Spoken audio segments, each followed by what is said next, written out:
यो रणनीतिक हमला हो।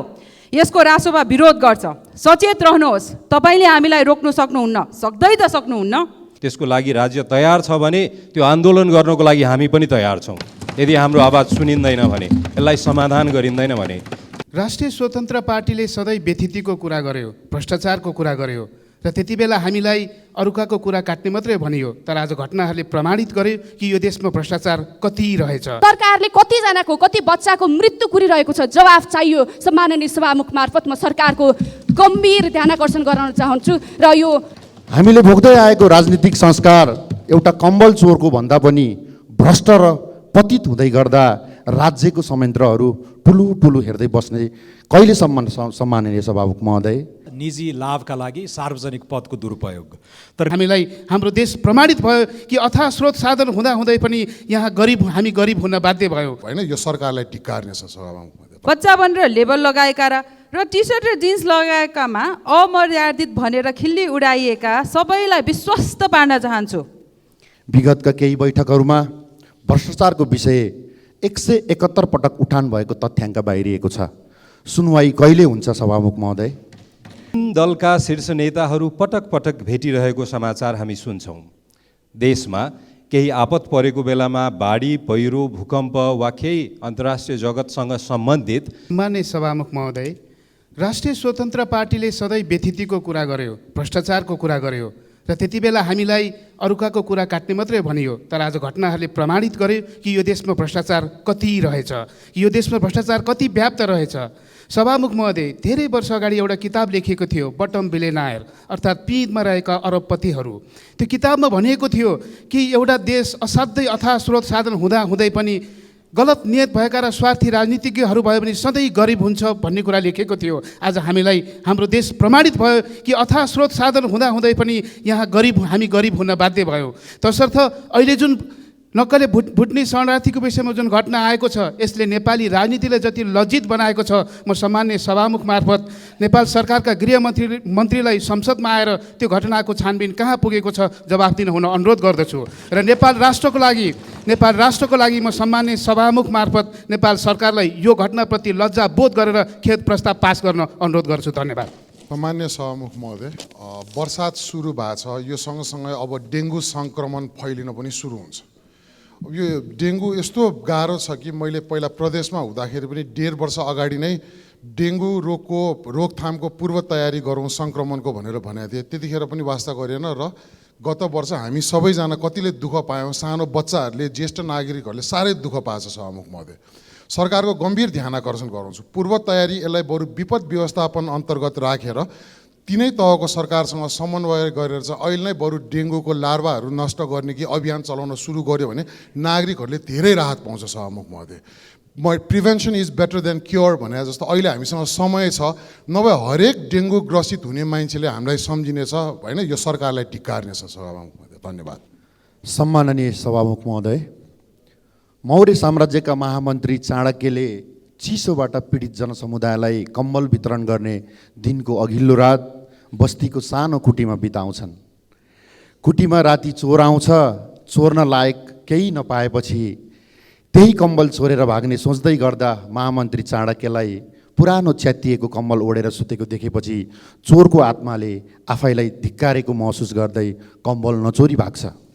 विगतका केही बैठकहरूमा भ्रष्टाचारको विषय 171 पटक उठान भएको तथ्याङ्क बाहिरिएको छ।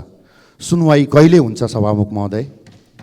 हामीले भोग्दै आएको राजनीतिक संस्कार एउटा कम्बल चोरको भन्दा पनि भ्रष्ट र पतित हुँदै गर्दा राज्यको संयन्त्रहरू ठुलो ठुलो हेर्दै बस्ने कहिलेसम्म सम्माननीय सभामुख महोदय? नेपालको जय होस्। धन्यवाद।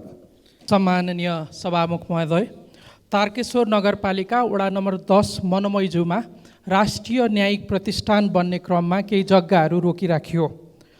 वर्षौँदेखि पूर्जा भएका, घर पनि बनिसकेका ती जग्गाहरू आजसम्म हाल साबिक नहुँदा बिरामी हुँदा उपचार गर्ने खर्च, बालबच्चालाई पढाउने खर्च, जोहो गर्न पनि ऋण लिन मिल्दैन, घर जग्गा बेच्न मिल्दैन।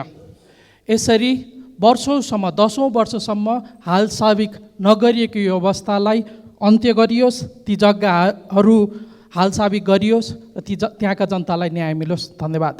सम्मानीय सभामुख महोदय, हरेक सामाजिक परिवर्तनको सुरुवात सत्तामा रहेका शासकहरूले परिवर्तनको मसाल बोक्नेहरूलाई दबाएरै सुरु हुन्छ। त्यसपछि व्यक्तिगत आक्रमणहरू, नानाथरी नाम बोलाउने र धेरै देखावटी प्रगतिशील उदारवादी शब्दहरू प्रयोग गरेर समाजलाई विचलित गर्ने गरिन्छ। बच्चा भनेर लेबल लगाएका र टी सर्ट र जिन्स लगाएकामा अमर्यादित भनेर खिल्ली उडाइएका सबैलाई विश्वस्त पार्न चाहन्छु। हामी सही बाटोमा छौँ। चाकडीवादबाट टाढिएर पहिरनमा होइन कर्तव्य र जिम्मेवारीमा मर्यादा खोजेर जवाफदेहिताको प्रश्न सोधेर अगाडि बढेका नयाँ पुस्तामाथि यो रणनीतिक हमला हो। यसको रासोमा विरोध गर्छ। सचेत रहनुहोस्, तपाईँले हामीलाई रोक्नु सक्नुहुन्न, सक्दै त सक्नुहुन्न। जवाफ माग्न छोड्ने छैनौँ। नयाँ पुस्ताको देखिने गरी प्रतिनिधित्व गर्न बन्द गर्ने छैनौँ। जनतालाई पैसाको लागि बेच्ने, कर तिर्नेहरूको मेहनतको पैसा लगेर आफ्नो ढुकुटी जम्मा गर्ने खोक्रो राष्ट्रवादका भ्रष्टहरूलाई देशबाट सम्माननीय सभामुख महोदय, शरणार्थी प्रकरणमा संदिग्ध सबै छानबिनको दायरामा ल्याइनु पर्दछ र यस प्रकरणको विश्वसनीय टुङ्गो लागोस् भन्ने खबरदारी गर्न चाहे। भ्रष्टाचारको एउटा शास्त्रीय परिभाषा छ निजी लाभका लागि सार्वजनिक पदको दुरुपयोग। तर नेपालमा यसको प्रभाव व्यापक छ, जुन आधारभूत विकास निर्माणमा हामी हरेक दिन देख्दछौँ। मेरो निर्वाचन क्षेत्र तनहुँ 1 मा दर्जनौँ ठुला विकासका आयोजनाहरू अलपत्र छन्। चन्द्रावती सम्जुर पोखरी छाप सडक ठेक्का लागेर पनि 3-4 वर्षदेखि काम हुन सकेको छैन। घुमाउने र सराङघाटका पुलहरू टेन्डर लागेर पनि अगाडि बढेका छैनन्। दमौली, केशवटार र सुखौरा खण्ड पनि हेलचक्र्याइले 4 वर्षदेखि अलपत्र छ। भ्रष्टाचारले सडक नबन्ने मात्र होइन, बनेका सडक पनि सुरक्षित छैनन्। हालै बन्दीपुर गाउँपालिकामा एउटा भीषण दुर्घटना भयो जहाँ मेरा प्रिय भुजेल दाजुभाइहरूको ठुलो सङ्ख्यामा मृत्यु र हताहती भयो। मलाई लाग्छ अब एउटा राष्ट्रिय भौतिक विकास प्राधिकरणको औचित्यमा हामीले बहस सुरु गर्नुपर्नेछ। धन्यवाद। क्षेत्र नम्बर 2 अन्तर्गत पर्ने पेप्सीकोला ब्रह्मखेल सडक खण्ड काठमाडौँ महानगरपालिका र कागेश्वरी मनोहरा नगरपालिकालाई छुट्याउने सीमा खरे व्यवस्थापन साखुथली सडक खण्डको बाँकी सडक स्तर उन्नतिको लागि सम्माननीय सभामुख मार्फत भौतिक पूर्वाधार तथा यातायात र शहरी विकास मन्त्रालयको गम्भीर ध्यानाकर्षण गराउन चाहन्छु। सम्माननीय सभामुख महोदय, वर्षातको समय आउनै लाग्यो। मलाई अघिल्लो वर्षहरूको सम्झना छ। बाटोमा हिँड्दाखेरि पानी कम्मरसम्म आइपुग्छ, मान्छे बगाउँछ, बच्चा बगाउँछ। त्यो घटना घट्दाखेरि सरकार संवेदनशील भएको जस्तो देखिन्छ, तर व्यवहारमा संवेदनशीलता मैले देखिनँ। यस्तो सरकारको व्यवहारले म वाक्क भएको छु सभामुख महोदय। त्यसैले म भन्न चाहन्छु, त्यति बाटो बन्नको लागि, त्यति ढल, त्यति खरे व्यवस्थापन हुनको लागि सरकारले कतिजनाको, कति बच्चाको मृत्यु कुरिरहेको छ, जवाफ चाहियो। सम्माननीय सभामुख मार्फत म सरकारको गम्भीर ध्यानाकर्षण गराउन चाहन्छु र यो यथाशीघ्र व्यवस्थापनको लागि अनुरोध पनि गर्न चाहन्छु। धन्यवाद। माननीय सभामुख महोदय, मेरो निर्वाचन क्षेत्र पूर्वी चितवन बाढीको उच्च जोखिम क्षेत्र हो। पूर्वी राप्ती तथा यसका सहायक खोलाहरूको उचित तटबन्धन नहुँदा वर्षेनी जनधनको क्षति हुने गरेको छ।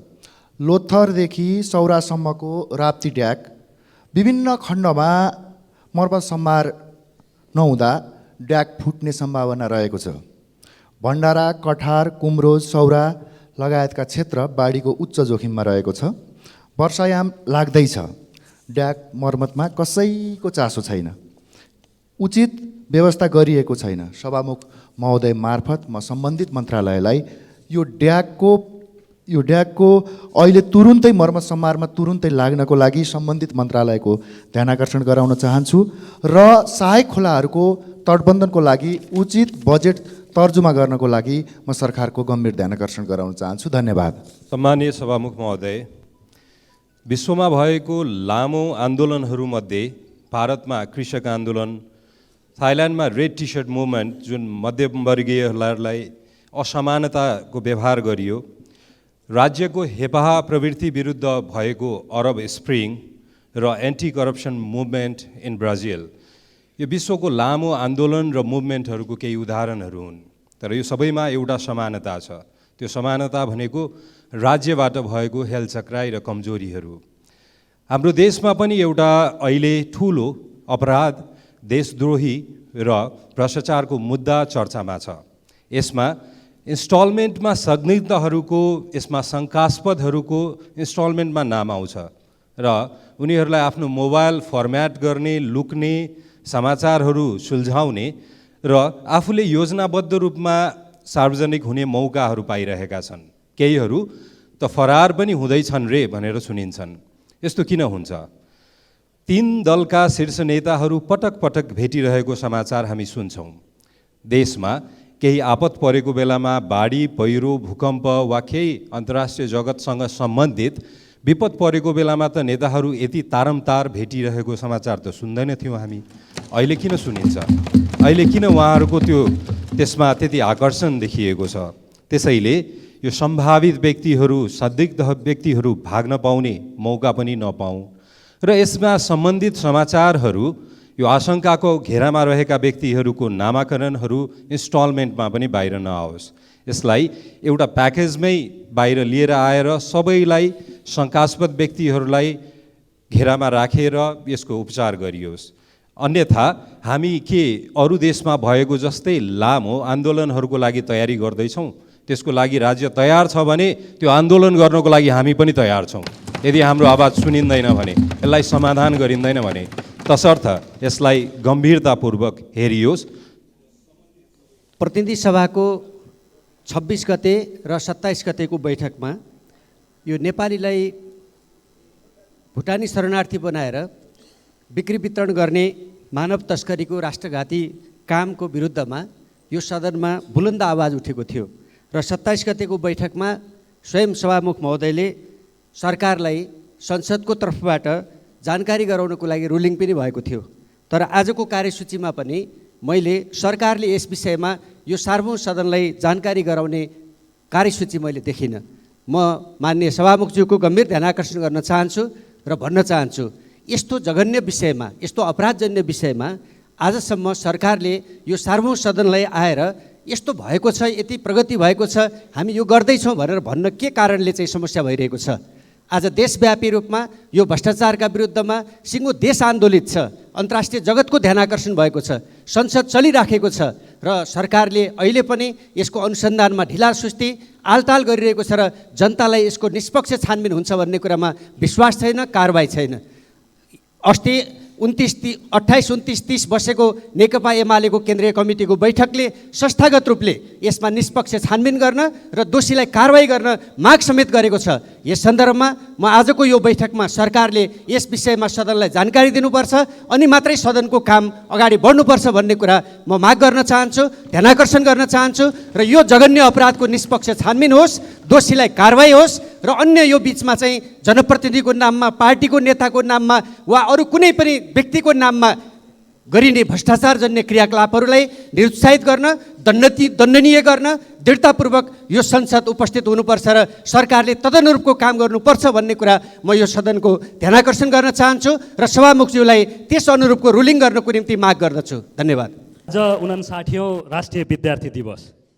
विद्यार्थीहरूले सुखद खबर सुन्नुपर्ने विडम्बना, आज त्रिभुवन विश्वविद्यालय र आरआर कलेजको लापरवाहीका कारण झन्डै 500 विद्यार्थीहरूको भविष्यमै प्रश्न चिन्ह खडा हुने गरिकन एउटा घटना अगाडि आयो जुन सार्वजनिक मिडियाहरूमा सनसनीपूर्ण रूपमा आएको छ। आरआर कलेजले भन्छ टियुको परीक्षा नियन्त्रण कार्यालयको गल्ती भयो, टियुको परीक्षा नियन्त्रण कार्यालय भन्छ आरआर कलेजको कमजोरी भयो। एकले अर्कालाई दोषारोपण गर्ने र 500 भन्दा बढ्ता विद्यार्थीहरूको जीवनमाथि खेलवाड हुने कार्य भइराखेको छ। 2 वर्ष अगाडि हुनुपर्ने परीक्षा ढिलो गरेर 2 वर्ष पछाडि भयो। 1 वर्ष लगाएर बल्ल बल्ल परीक्षाको नतिजा प्रकाशित भयो, त्यो पनि 500 विद्यार्थीहरूको नतिजामा अनुपस्थित देखियो। र के समेत आएको छ सञ्चार माध्यममा भने आन्तरिक रूपमा विषय शिक्षकले दिएको अङ्कमा समेत तलबितल गरियो र फेरबदल गरियो भन्ने जस्ता प्रकारका आरोपहरू समेत लागेर समाचार प्रकाशित भएका छन्। र यसबीचमा ती विद्यार्थीहरूले छात्रवृत्ति लगायतका अरू प्राप्त गर्न पर्ने अवसरहरूबाट वञ्चित रहन सक्ने एउटा खतरा उत्पन्न भएको छ। त्यसैले म सम्मान्य सभामुख मार्फत सरकार र सम्बन्धित निकायहरूको ध्यान आकर्षण गराउँदै यो घटनाको गम्भीर रूपमा छानबिन गर्दै दोषी उप गम्भीर कारबाहीको माग राख्न चाहन्छु। साथै भ्रष्टाचारका बारेमा सिङ्गै देश र अन्तर्राष्ट्रिय जगत बहसमा छ। म सम्मान्य सभामुख मार्फत सबै मान्य सदस्य र सिङ्गो देशलाई के अपिल गर्न चाहन्छु भने अहिले मानव तस्कर सहित जोडिएको विषय अगाडि आएको छ। सम्पूर्ण रूपमा देश यसमा केन्द्रित भएर यो विषयलाई निष्कर्षमा पुर्याइनुपर्छ। त्यसपछि क्रमशः अरू विषयहरूमा जानुपर्छ, न कि विषयलाई विषय अन्तर गर्ने र यो विषयलाई कमजोर पार्नका लागि अरू विषयहरू उठाउनु भनेको अन्ततः भ्रष्टाचारलाई नै मद्दत पुर्याउने हो। त्यसैले अहिले चलिराखेको मानव तस्कर सहितको यो विषयलाई निष्कर्षमा पुर्याएर थप फाइलहरू खोल्ने दिशामा सरकार जाओस्। धन्यवाद। लाल सलाम। हाम्रो देशमा 9 विश्वविद्यालयहरू छन्, एउटा नासा पनि छ। आज त्यो विश्वविद्यालयबाट 6 वर्ष भयो एउटा पनि पेटेन्ट फाइल दर्ता गर्न सकेको छैन। आज विश्वविद्यालयबाट झन्नै वर्षको अहिलेसम्म पिएचडी पास गर्नेहरू 5000 छन्। आज पेटेन्ट दर्ता गर्नेमा चीन 15 लाख छन्, अमेरिका 5 लाख, जापान 2,50,000, भारत 30,000 र नेपाल जम्मा 70 वटा छ। 6 वर्षसम्म गएको 6 वर्षदेखि आजसम्म एउटा पनि पेटेन्ट दर्ता गरेको छैन। हाम्रो नेपालको ब्रेन ड्रेन भइकन विदेशमा गइराखेको छ। त्यो ब्रेनलाई यो नेपालमै नै बनाउनको लागि, नेपालै बनाउनको लागि यहाँ रोक्नुपर्ने आवश्यक भएको छ। अहिलेको बजेटमा शिक्षा क्षेत्रमा 70 अरब रुपियाँको बजेट छ।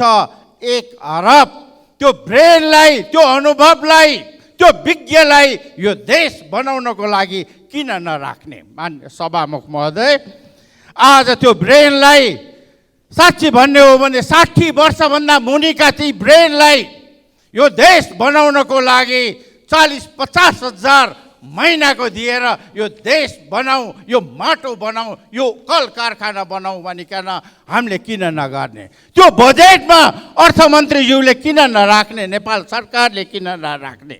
आज त्यो ब्रेन विदेश पलायन भइराखेको छ। विदेशबाट त्यही ब्रेन हामीले ल्याउँदाखेरि महिनामा 20-25 लाख रुपियाँ तलब दिएर राख्नु परिराखेको छ। त्यस कारणले यदि देशको उन्नति र प्रगति गर्ने हो भनेदेखि ती 5000 पिएचडी होल्डरहरूलाई हामीले यो देशमा रोक्नुपर्ने अति आवश्यक भएको